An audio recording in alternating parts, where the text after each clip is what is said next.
Hi guys, welcome back to the channel. I am Piyush, pursuing my economics honors from Shri Ram College of Commerce, and in this video we are going to discuss about English subject for both boards and CUET. Because for CUET English में वो सारी चीज़ें आने वाली हैं जो आप boards में नहीं पढ़ रहे हो, और फॉर बोर्ड्स आपने पूरे साल इंग्लिश को अच्छे से पढ़ा भी नहीं होगा मोस्ट प्रोबेबली, बिकॉज हम बाकी अपने जो मेन सब्जेक्ट्स हैं उन पर ज़्यादा ध्यान देते हैं. But English carries equal weightage, as you know. उसका भी 100 मार्क्स का पेपर है, उसकी भी उतनी वेटेज है. एंड अगर आपके इंग्लिश में नंबर कमाते हैं तो बोर्ड्स में आपकी परसेंटेज खराब जाएगी, एंड अगर CUET में नंबर कमाते हैं तो आपकी एलिजिबिलिटी खराब हो जाएगी.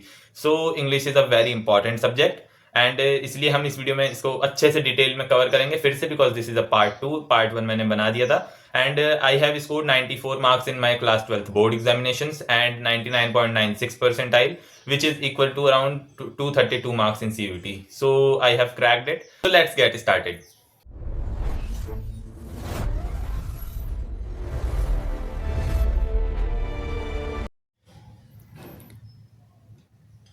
सो गाइज वी हैव 2 एग्ज़ाम्स. ठीक है, पहले हम बोर्ड्स के लिए डिस्कस कर लेते हैं, देन हम CUET के लिए डिस्कस कर लेंगे.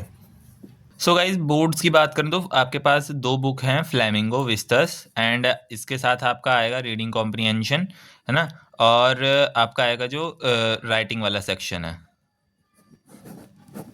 ये 4 चीज़ें हैं, चारों कवर करेंगे. पहले अगर राइटिंग वाले सेक्शन को बताऊँ आपको, इसमें बहुत आसान है गाइस. देखो, इसमें लेटर होगा, लेटर टू द एडिटर, और एडवर्टाइजमेंट है, या फिर और एक बायोडेटा वाली चीज़ है. इसमें से सबकी एक एक बार प्रैक्टिस करके चले जाओ, सारे एक बार लिख लो. फॉर्मेट तुमको पता होना चाहिए बस. मैं इसमें ये नहीं कहूँगा तुम 5-5 लिखो ना, फॉर्मेट अपना याद रखो. एक तुमने जो लिख रखा है बिल्कुल एग्जैक्ट सही वाला, वो उससे याद करते रहो फॉर्मेट, और बाकी सब हो जाएगा कि इसके बाद ये आना है, इसके बाद ये, और कोई दिक्कत वाली बात नहीं है. आसानी से पूरे 5 में से 5 नंबर मिलेंगे. और थोड़ा बहुत इसमें बॉक्सेस वगैरह का ध्यान रखना, जैसे कहीं पर नोटिस में बॉक्स बनता है तो बॉक्स वगैरह का ध्यान रखना, क्योंकि उसका आधा नंबर काट लेता है वरना फॉर्मेट का. ठीक है, और बाकी राइटिंग में पूरे के पूरे आपका आई थिंक 18 नंबर का सेक्शन है, पता नहीं है फिर कितने का है, एक बार देख लेना आप लोग. इसमें पूरे नंबर आ जाएंगे, वरना एक ही नंबर कटेगा. सिंपल, बहुत आसान है. एंड एक टॉपर्स वाली स्ट्रेटजी बता रहा हूँ इंग्लिश में अगर 100 आउट ऑफ 100 के पीछे जाओगे तो उसके लिए मतलब पूरे साल करना पड़ेगा मेहनत, या फिर मेहनत करनी पड़ेगी. बट इंग्लिश में 100 आउट ऑफ 90 प्लस लाना बहुत आसान है, 95 प्लस लाना भी आसान है. मेरे 94 आए थे. थोड़ा बहुत मतलब इतना चलता है इंग्लिश में, मतलब आपका 95 के आसपास अगर नंबर हैं, उसके लिए कोई मेहनत ज़्यादा करने की जरूरत नहीं है. आसानी से आप अब से करो या फिर थोड़ी से बाद में करो, हो जाएगा वो, कोई दिक्कत वाली बात नहीं होगी. फिर अगर रीडिंग कॉम्प्रिहेंशन पे आऊँ, रीडिंग कॉम्प्रिहेंशन में आप जितनी प्रैक्टिस करो उतना बढ़िया है, हो ही जाना है, और ये जितना करोगे वो साथ साथ आपको CUET में भी हेल्प करेगा. ठीक, अब अगर हम आए फ्लेमिंगो पर, फ्लेमिंगो में आपके प्रोज हैं, पोएम है. प्रोज मतलब वो जो चैप्टर्स होते हैं. ठीक है, तो गाइस देखो, प्रोज मैं कहूँगा कि अगर पढ़ सकते हो तो रीडिंग कर लो, इनकी इंपॉर्टेंट है, क्योंकि रीडिंग करोगे आंसर्स में वो डेप्थ आएगी, वो लिख सकते हो आप. रीडिंग नहीं कर सकते, लेक्चर्स देख लो, और साथ साथ बुक खोलो और अंडरलाइन करते चलो. मतलब वो जितना पढ़ा दिया उसको साथ साथ करते चलो. लेक्चर्स के साथ थोड़ा सा आसान हो जाता है, खाली रीडिंग करने में भी आपको समझना है. लेक्चर करोगे तो ईजिली हो जाएगा, मतलब एक बार सारे चैप्टर्स कर लो, कोई चैप्टर छोड़ना नहीं है ऐसे प्रोज में, है ना. और उसके बाद पोएम बहुत ज़्यादा इंपॉर्टेंट है. पोएम में मतलब छोटी सी तो पोएम होती है, एंड मतलब उसका आपको एक एक वर्ड का मीनिंग पता होना चाहिए, और वो क्या कहना चाह रहा है वो पता होना चाहिए. इसके बाद जब ये हो जाए उसके बाद सीधा आ जाओ PYQs पर. सिंपल, PYQ सॉल्व कर लो, जो नहीं आता वो देख लो कि इसका क्या है क्या, क्योंकि अगर आपका कोई पॉइंट मिस हो गया है स्टोरी में तो आपको PYQ से मतलब और समझ में आ जाएगा. आंसर्स के साथ देखना, ठीक है, आंसर अगर नहीं आ रहा तो आंसर्स के साथ देख लो, ईजिली हो जाएगा गाइज. ये फ्लेमिंगो कोई दिक्कत वाली बात नहीं है. विस्तस में भी सेम चीज़ है. चैप्टर्स हैं, रीडिंग करो, साथ में लेक्चर्स देखो, देन PYQs पर आ जाओ. ईजिली, सिंपल, बहुत ज़्यादा सिंपल, कोई दिक्कत होनी ही नहीं है. 95 प्लस ईजिली आ जाएंगे, इतना फॉलो कर लिया तो. और ये काम गाइज आप जितना जल्दी कर लोगे उतना बढ़िया होएगा. जैसे आपने चैप्टर आज एक उठा लिया, ठीक है, आपको 2 दिन लगे एक चैप्टर करने में, फिर आपने 1-2 दिन मतलब बाकी, फिर 2 दिन बाद आपने फिर एक चैप्टर कर लिया, फिर एक चैप्टर कर लिया, तो ये ईजिली हो जाएगा गाइज आपका. एक मतलब अपना प्लान बनाओ, स्ट्रैटेजी बनाओ, रोड मैप की, आप इस दिन ये करने वाले, उस दिन ये, उसको इम्प्लीमेंट कर लो. ये मैंने स्ट्रैटेजी बताई दी है कैसे करना है. इसके बाहर से कुछ आ जाए तो मेरे को बता देना कि अगर इतना करने से नहीं होगा. Reading comprehension with CUET help करेगा, प्रैक्टिस करके जाना। राइटिंग के लिए फॉर्मेट याद कर लेना, फॉर्मेट बहुत ज़्यादा ज़रूरी है, और एक मतलब लिख लेना एक आंसर पूरा अपने हिसाब से कि आपको वो याद हो भी गया है, क्योंकि कभी कभी हम बस फॉर्मेट देख के चले जाते हैं, वहाँ पे हम भूल जाते हैं इसमें बॉक्स है या नहीं है, इसमें ये चीज़ यहाँ आएगी या नहीं आएगी, तो वो लिखना बहुत ज़्यादा इंपॉर्टेंट है एक बार अपने मन से। देन पोएम प्रोज का मैंने बता दिया है, ऐसे ऐसे करना है, रीडिंग लेक्चर, और पोएम में वापस से वही रीडिंग लेक्चर, और साथ में इसका मीनिंग वो बुक में ही लिख लेना साथ साथ। Then come to directly PYQs and हो जाएगा काम।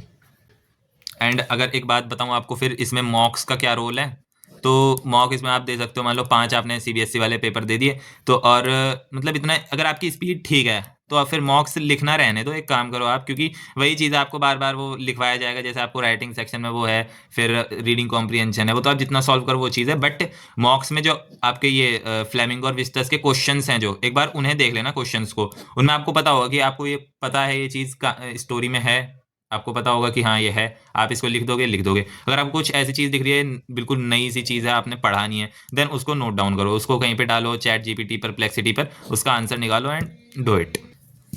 Guys because of this strategy I was able to score 94 marks, वो भी बहुत ज़्यादा मेहनत किए बिना। ये स्ट्रेटजिकली मैंने अपनी पढ़ाई करी थी लास्ट के महीनों में, इसलिए मेरे 94 आ गए थे। और वैसे मैंने यही चीज़ हाफ ईयरली में करा था, मतलब मैं डेली इंग्लिश नहीं पढ़ता था, जैसे कुछ बच्चे होते हैं जो डेली रीडिंग कर रहे हैं, I was not among them.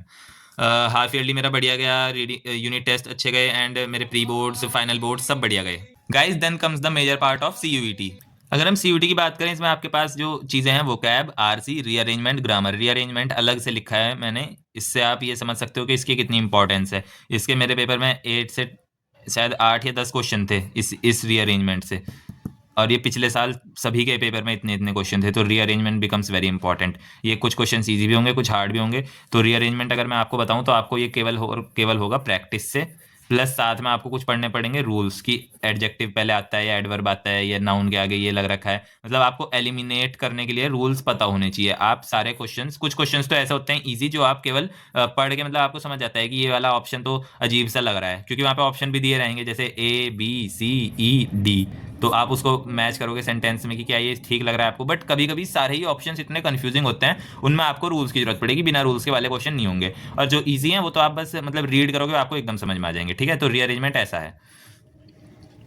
फिर अगर हम आए वोकैब में क्या क्या चीज़ें हैं, वर्ड्स यानी कि साइनोनियम एंटोनियम है, ये बताता हूँ इसमें, और इसमें है हमारे फॉरेन वर्ड्स। देन इसमें ही समझ लो आप अपने ईडियम फ्रेजेस। हाँ तो गाइज जैसे इतनी चीज़ें हैं, तो ये सब आपको याद करनी पड़ेगी। आप जितना ज़्यादा अपना वॉल्यूम बढ़ाओगे इन्हें याद करने का, जितना ज़्यादा रिवीजन करोगे, आपने जो लिख लिया उसको याद करते चलो, टिक लगाते चलो। डायरी मैंने बनाने को कहा था, आपने डायरी बना ली होगी, नहीं बनाई बना लो, उसके बिना काम नहीं चलेगा। तो आप इनको जितना ज़्यादा याद करोगे उतना ज़्यादा मतलब आपकी परसेंटेज बढ़ जाएगी कि आपने जो पढ़ा है उसी में से आए, है ना। क्योंकि कह तो सकते नहीं हम कि आपने कितनी चीज़ें जो पढ़ा है उसी में से आएगा, बट आपने जितना ज़्यादा पढ़ा होगा चांसेस बढ़ जाते हैं उसमें से आने के। And lot of thing in vocabulary depends on luck. आपने 1000 वर्ड्स पढ़े थे, बस उसमें से ही 10 के 10 आ गए तो आप बहुत ज़्यादा लकी हो। आपने 8000 वर्ड पढ़े, उनमें से 6 उनमें से आए, 4 बाहर से आए, आप उन 4 में से तुक्के लगाए, दो सही हो गए, 2 गलत हो गए, देन तो luck plays an important role. Then अगर हम बात करें RC की, तो RC अभी से शुरू कर दो, रीडिंग कॉम्प्रिहेंशन बोर्ड्स में भी बेनिफिट देगा, और यहाँ पर तो देगा ही देगा। लगभग 12 से 15 सवाल आप, और ज़्यादा से ज़्यादा 20 तक भी आपको रीडिंग कॉम्प्रिहेंशन से मिल सकते हैं। और रीडिंग कॉम्प्रिहेंशन में जैसे कुछ सवाल होते हैं कि इसकी टोन बताओ पैसेज की, ये सब बोर्ड्स में भी आने लगा है। इस वर्ड का साइनोनियम ढूंढ के बताओ, इसमें से पैसेज में से एंटोनियम ढूंढ के बताओ, तो ये सब चीज़ें आना नॉर्मल है। तो वो उस टाइप के क्वेश्चंस आपको प्रैक्टिस करने पड़ेंगे रीडिंग कॉम्प्रिहेंशन। देन अगर बात बताऊँ ग्रामर की, तो ग्रामर में जो है आपको पहले तो आपके नोट्स रेडी होने चाहिए, सारे जो जितने टॉपिक्स हैं, noun, pronoun, verb, adverb, subject verb agreement, phrasal verbs, ये सब के आपके नोट्स आपके पास रेडी होने चाहिए, जिसमें कि सारे के सारे रूल्स होंगे, उन रूल्स कैसे यूज़ हुए हैं उनका एग्जाम्पल होगा।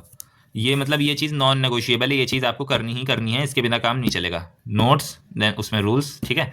जब आपका ये रेडी हो जाएगा उसके बाद आपको करना है क्वेश्चन प्रैक्टिस, डायरेक्टली जम into question practice. Question practice करो, आपने 50 ग्रामर के क्वेश्चंस उठाए, टाइम लगाया आपने टाइमर के साथ, देन आपने देखा उसमें से 35 ठीक हैं। ये जो ठीक है इनमें से भी आपको पता होना चाहिए कि आपने कितने तुक्के लगाए थे और कितने सही में ठीक हुए हैं, है ना। वरना जब घर पे प्रैक्टिस कर रहे हो तो कोशिश करो तुक्के ना लगाओ, आपको जो आता है वो करो, और बाकी को एक बार कंफर्म करो कि ये सही क्यों है और गलत क्यों है, ठीक है। जो नहीं आते हैं आपको, वो देखो कौन से टॉपिक का है, वो रूल आपके नोट्स में मेंशन्ड है या नहीं, वरना उस रूल के बारे में पढ़ो। और पढ़ लिया है तो उसके बाद अगर वो नोट्स में नहीं मेंशन है तो उसे अच्छे से मेंशन करो, क्योंकि ग्रामर में कुछ भी आ सकता है। तो जब आप ऐसा कर लोगे तो ग्रामर भी प्रिपेयर हो जाएगा। सो ग्रामर, रीअरेंजमेंट, आरसी और वोकैब, ये चारों चीज़ें हैं आपके सीयूटी इंग्लिश के लिए।